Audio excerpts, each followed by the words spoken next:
I want to talk about the West's propaganda war against China, and I want to show how China is pushing back and actually winning. And I want to show people this because there's lessons to be learned, especially for nations facing the exact same problem.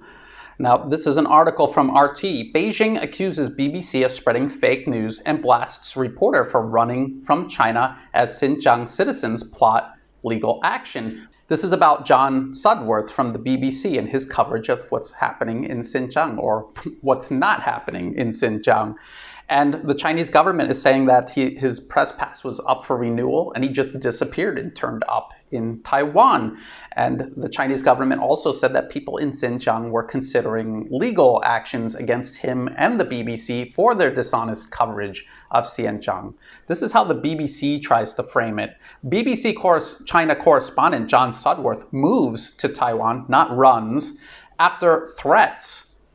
It could be anything. It could be anything. But what they're actually talking about is threats of legal action. In reality, when you do something wrong and people pursue legal action against you, that's actually called justice. It's not called a threat. And they talk about how the BBC is proud of his work and how he'll continue doing his work from Taiwan.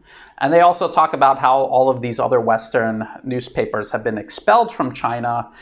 The New York Times, Washington Post, Wall Street Journal. Again, these are all newspapers that have helped promote some of the worst crimes against humanity of the 21st century. These are the same newspapers that helped lie the public in the West into the 2003 US-led invasion of Iraq. So these same newspapers accusing China of detaining 1 million Uyghurs with no evidence, these are the same newspapers that helped sell a war that actually killed 1 million Iraqis from 2003 onward. Now let's look at an example of John Sudworth's work. This is one of his articles, China's Tainted Cotton. China is forcing hundreds of thousands of Uyghurs and other minorities into hard manual labor in the vast cotton fields of its western region of Xinjiang, according to new research seen by the BBC. Where is this research coming from? It's coming from Adrian Zenz, this discredited fake academic who works for Victims of Communism Memorial Foundation in Washington.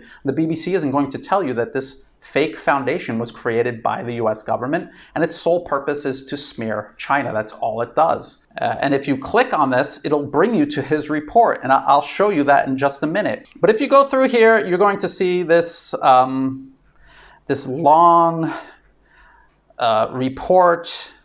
They got satellite pictures. They're showing a line of people coming from this building, going into this building, this factory. They're claiming this is all forced labor.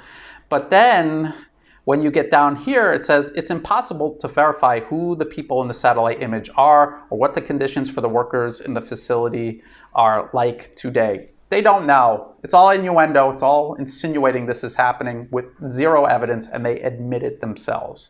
So let's go look at the actual report by Adrian Zenz, and you'll see the word coercion constantly used, and yet there is no actual evidence. There's not even a made-up explanation as to how this is coercive.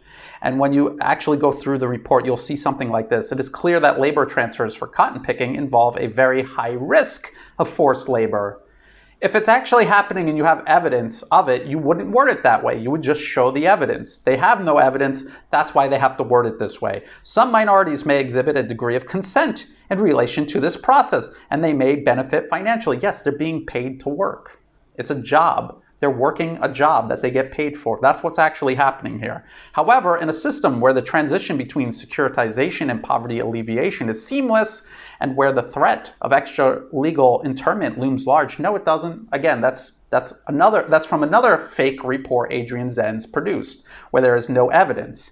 It is impossible to define where coercion ends and where local consent may begin. But the whole report is about how they know that this is coerced labor. And then on top of a report that in the report itself admits they have no idea that this is actually going on, and they're just making this claim with no evidence, the BBC does a report and tries to report it as fact, as news, when in fact it's a bunch of lies made up by a known liar working in Washington, D.C. for the US government. And if you go through the report all the way towards the end, this is at the end of the report, it's very likely that a major share of cotton production in Xinjiang is tainted with forced labor. In the absence of the ability to conduct meaningful and independent audits of actual working conditions, right there, they admit they cannot actually check on this and tell you for sure. And then here's the real kicker. The US government should put a withhold release order on any product that contains cotton from any part of Xinjiang. That's what this is all for. It's an attack on China's economy using a fabricated humanitarian pretext. That's what this entire thing is about. That's what Adrian Zenz is doing at the US government created, funded, and run fake front in Washington, D.C. And that's what the BBC was trying to promote. That's what John Sudworth was trying to report. And he got caught. He got caught lying. And the people that he's lying about are tired of it. The people in Xinjiang will be affected directly by this. With these sanctions. This is going to hurt the very people the West claims they care about. It's going to ruin their livelihood. And so John Sudworth, like a cockroach, when you turn the light on, he was caught and he fled to somewhere dark for safety. Taiwan, the last foothold the West has in Chinese territory. That's what this whole story is actually really about. China is standing up to these people. They're forcing them to flee into the darkness. Other nations need to start doing this. If you thought this video was useful, please like and share it. Think about subscribing to my channel. It helps the channel grow and it's free to do. Check the video description for links to all of these articles and reports, as well as to ways you can help support my work so I can continue doing videos like this. And as always, thank you for watching.